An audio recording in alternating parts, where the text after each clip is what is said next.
বাংলাদেশের আপডেট সংবাদে আপনাদেরকে স্বাগত। শুরুতেই সংবাদ শিরোনাম।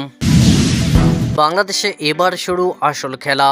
ডক্টর ইউনূসের ওপর আরও চটে যাওয়ার নতুন কারণ পেলেন ডোনাল্ড ট্রাম্প। তবে কি এবার বিদায়ের শেষ ঘন্টা বাজতে চলছে ইউনূসের? থাকছে বিস্তারিত প্রতিবেদনে। এরপর জানিয়ে দেব একটি গুরুত্বপূর্ণ প্রতিবেদন। শেখ হাসিনা দিল্লি নাকি অন্য কোথায় নাকি বাংলাদেশে আছে, বেরিয়ে এলো এবার নতুন এক চাঞ্চল্যকর তথ্য। এদিকে খিলক্ষেতে ধর্ষণের অভিযোগে কিশোরকে গণপিটুনি, আহত 7 পুলিশ। এদিকে ভিজিএফ কার্ড ভাগ করে নিল বিএনপি, জামায়াত ও বৈষম্য বিরোধীরা। কি হচ্ছে ইউনূসের বাংলাদেশে? এবং সবশেষে জানিয়ে দেব শেখ হাসিনার দল আওয়ামী লীগকে নির্বাচনে লড়তে দেওয়া হবে না, ছাত্রদের দল এনসিপি এর জোরালো দাবি। এতক্ষণ শুনছিলেন সংবাদ শিরোনাম, এবারে বিস্তারিত। বাংলাদেশে হাসিনা সরকারের বিদায়ের নৈপথ্যে আমেরিকার হাত নেই বলে সম্প্রতি দাবি করেছিলেন ডোনাল্ড ট্রাম্প। তবে সেই আমেরিকায় আবার বাংলাদেশের রাজনৈতিক দৃশ্যপট শক্তিশালী করতে $29 মিলিয়ন খরচ করেছে বলে জানায় ইলন মাস্কের ডিপার্টমেন্ট অব গভর্নমেন্ট এফিসিয়েন্সি। এই নিয়ে ট্রাম্প আবার দাবি করেছিলেন এমন এক সংস্থাকে $29 মিলিয়ন দেওয়া হয়েছিল যার নাম আগে কেউ শোনেননি। সেখানে মাত্র 2 জন কর্মী কাজ করেন। তবে বাংলাদেশের বিদেশ মন্ত্রকের তরফ থেকেও ট্রাম্পের এই দাবিকে খারিজ করে কার্যত তাকে মিথ্যাবাদী আখ্যা দেওয়া হয়েছে। এই পরিস্থিতিতে বাংলাদেশের সঙ্গে আমেরিকার সম্পর্ক আরও খারাপ হবে। সম্প্রতি এই প্রশ্নের মুখোমুখি হয়েছিলেন বাংলাদেশি বিদেশ উপদেষ্টা তৌহিদ হোসেন। আর এই নিয়ে তার দাবি, তার মন্ত্রকের বিবৃতির কারণে ঢাকা ও ওয়াশিংটনের সম্পর্কে কোনো প্রভাব পড়বে না। তৌহিদ বলেন, আমার মনে হয় না বাংলাদেশ আমেরিকার সম্পর্কে কোনো প্রভাব পড়বে বিদেশ মন্ত্রকের বিবৃতির জেরে। প্রেসিডেন্ট ট্রাম্প শুধু একটি কথা বলেছিলেন, তিনি কারো বিরুদ্ধে কোনো অভিযোগ করেননি। আমরাও দেখেছি যে এরকম কোনো কিছুই নেই। এটি নিয়ে মার্কিন প্রশাসনের সঙ্গে সম্পর্ক খারাপ হওয়ার কিছু দেখি না। এটা ট্রাম্পের দাবি নিয়ে কোনো তদন্ত করা হয়নি। আমরা খোঁজ নিয়েছি যে বিষয়টি কি, এখানে 2 ব্যক্তির প্রতিষ্ঠান আছে কিনা আমরা খোঁজ নিয়ে দেখেছি। আসলে মার্কিন একটি প্রতিষ্ঠানকে টাকাটা দেওয়া হয়, তারা এখানে বিভিন্ন এনজিওর সঙ্গে কাজ করে। অর্থ সবই সঠিক চ্যানেলে এসেছে। এখানে 2 ব্যক্তিকে $29 মিলিয়ন দেওয়া হয়েছে, বিষয়টি সেরকম নয়। এদিকে এর আগেও উস্কানিমূলক বক্তব্য করার জন্য ঢাকায় নিযুক্ত ভারতীয় হাই কমিশনকে তলব করা হয়েছিল। এই আবহে ট্রাম্পের মন্তব্যের পরিপ্রেক্ষিতে কেন মার্কিন রাষ্ট্রদূতকে তলব করা হবে না, এই প্রশ্নের জবাবে তৌহিদের যুক্তি, বাংলাদেশ ট্রাম্পের মন্তব্যকে উস্কানিমূলক হিসাবে দেখছে না। তিনি এমন কথা বলেননি যে সেই টাকা বাংলাদেশি সংস্থাকে দেওয়া হয়েছে, তাই এই নিয়ে কোনো বাড়াবাড়ির কারণ দেখি না। বাংলাদেশের সাবেক প্রধানমন্ত্রী শেখ হাসিনা ভারতে অবস্থান করছেন। এই মুহূর্তে তিনি কোথায়? দিল্লি নাকি ভারতের অন্য কোনো নিরাপদ আস্তানায় রয়েছেন তা নিয়ে বিস্তর আলোচনা চলছে। ঢাকায় প্রাপ্ত একাধিক সূত্রের খবর, তাকে দিল্লি থেকে সরানো হয়েছে, যদিও ভারত সরকারের তরফে কিছুই বলা হয়নি। সূত্রগুলো দাবি করছে তাকে ইস্টার্ন কমান্ডের কোনো একটি নিরাপদ জোনে রাখা হয়েছে। উল্লেখ্য, গত বছরের 5 আগস্ট ভারতে যাওয়ার পর এখন পর্যন্ত সে দেশেই অবস্থান করছেন শেখ হাসিনা। এরপর থেকেই বাংলাদেশের পক্ষ থেকে তাকে দেশে ফেরানোর আহ্বান বাড়ছে। নাম প্রকাশে অনিচ্ছুক ব্যক্তিরা বলছেন, সাবেক প্রধানমন্ত্রী শেখ হাসিনা যাতে ভারতে অবস্থান করতে পারেন সে পথ সুগম করতে সম্প্রতি তার ভিসার মেয়াদ বাড়ানো হয়েছে। তবে তাকে ভারতে আশ্রয় দেওয়া নিয়ে ওঠা গুঞ্জন নাকচ করে দেয় তারা।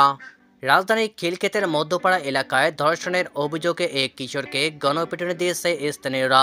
এর আগে অভিযোগ পেয়ে ওই কিশোরকে আটক করে থানায় আনতে গিয়ে হামলার শিকার হয়ে খিলক্ষেত থানার তদন্ত কর্মকর্তা সহ 5 জন আহত হয়েছেন।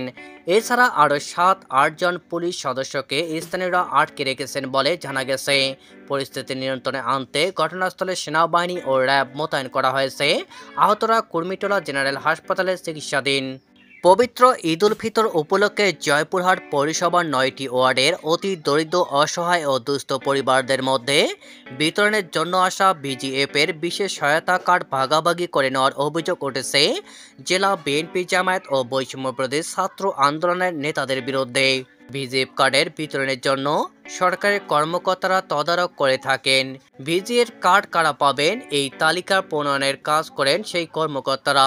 নিয়ম অনুসারে জয়পুরহাট পৌরসভার 7 নম্বর ওয়ার্ডের দায়িত্বশীল কর্মকর্তা জেলা প্রাথমিক শিক্ষা কর্মকর্তা আমিনুল ইসলাম, 8 ও 9 নম্বর ওয়ার্ডের দায়িত্বশীল কর্মকর্তা জেলা শিক্ষা কর্মকর্তা রুহুল আমিন এবং 1 নম্বর ওয়ার্ডের দায়িত্বশীল কর্মকর্তা মহিলা বিষয়ক অধিদপ্তরের মহাপরিচালক লাইলাতুল নাজমা বেগম।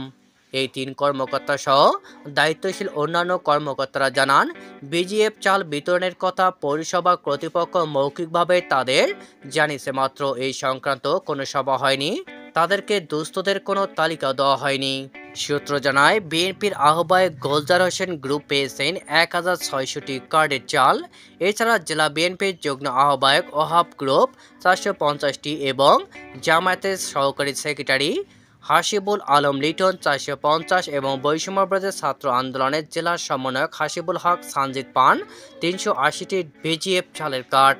জয়পুর পৌরসভা সমাজসেবা কর্মকর্তা হাসানুল হক জানান, বিএনপির গোলজার হোসেন ও নেতাকর্মীরা জামায়াত নেতা ও বৈষম্যবিরোধী ছাত্র আন্দোলনের সঙ্গে আলোচনার মাধ্যমে কার্ডের তালিকা করা হয়েছে। এই অভিযোগ বিষয়ে জানতে চাইলে জয়পুরহাট জেলা বিএনপির আহ্বায়ক গোলজার হোসেন জানান, তিনি মিটিংয়ে আসেন, এরপর সংযোগ কেটে দেন। তবে জয়পুরহাট জেলা বিএনপির যুগ্ম আহ্বায়ক এম.এ. ওহাব জানান, তাকে যে কার্ডগুলো দেওয়া হয়েছে তিনি সেগুলো বিতরণের ব্যবস্থা করেছেন। জয়পুরহাট জেলা জামায়াতের সেক্রেটারি হাসিবুল আলম লিটন জানান, তাদের 450টি কার্ড দেওয়া হয়েছে, তিনি কার্ডগুলো বিতরণের জন্য পৌর জামায়াতের দায়িত্বশীলদের বুঝিয়ে দিয়েছেন। বৈষম্যবিরোধী ছাত্র আন্দোলনের জেলা সমন্বয়ক হাসিবুল হক সানজিদ জানান, তারা পৌর কর্তৃপক্ষের কাছে চেয়েছিল 500টি কার্ড, কিন্তু পেয়েছে 380টি। আগামী নির্বাচনে আওয়ামী লীগের অংশগ্রহণ চান না ছাত্রদের নতুন দল এনসিপির আহ্বায়ক নাহিদ ইসলাম। একটি সাক্ষাৎকারে বাংলাদেশের নির্বাচন প্রসঙ্গে ছাত্র নেতৃত্বাধীন এই দলনেতা বলেন, ক্ষমতাচ্যুত প্রধানমন্ত্রী শেখ হাসিনার আওয়ামী লীগ বাংলাদেশ নির্বাচনে অংশগ্রহণ করুক, তিনি তা চান না। মঙ্গলবার এক সাক্ষাৎকারে নাহিদ এশিয়া প্রশান্ত মহাসাগরীয় অঞ্চলের জন্য মার্কিন যুক্তরাষ্ট্র ভিত্তিক আন্তর্জাতিক কারেন্ট অ্যাফেয়ার্স ম্যাগাজিন দ্য ডিপ্লোম্যাটকে এই কথা বলেন।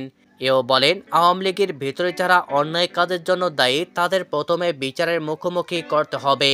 আরও বলেন, আমরা একটি গণপরিষদ গঠনের মাধ্যমে তৃতীয় প্রজাতন্ত্র প্রতিষ্ঠার লক্ষ্য রেখেছি, যার মাধ্যমে নতুন সংবিধান প্রবর্তন করতে এবং দেশের ক্ষমতা গতিশীলতা পুনর্গঠন করতে চাই। নিজের রাজনৈতিক অভিজ্ঞতা নিয়ে নাহিদ বলেন, একটি সরকারকে বাইরে থেকে দেখা আর ভারত থেকে দেখা সম্পূর্ণ আলাদা অভিজ্ঞতা। অন্তর্বর্তীকালীন সরকার যখন দায়িত্ব নেন তখন বাংলাদেশের জন্য অত্যন্ত সংকটপূর্ণ সময় ছিল। এটি আমার জন্য চ্যালেঞ্জিং ছিল। আমি সময়ের দাবিতেই পদত্যাগ করে মূলধারার রাজনীতিতে ফিরছি। এখন আমি এই অভিজ্ঞতাকে কাজে লাগিয়ে ভবিষ্যৎ রাজনৈতিক পথচলা গঠন করতে চাই। নতুন রাজনৈতিক দল চালানো অবশ্যই কঠিন, তবে আমি প্রস্তুত।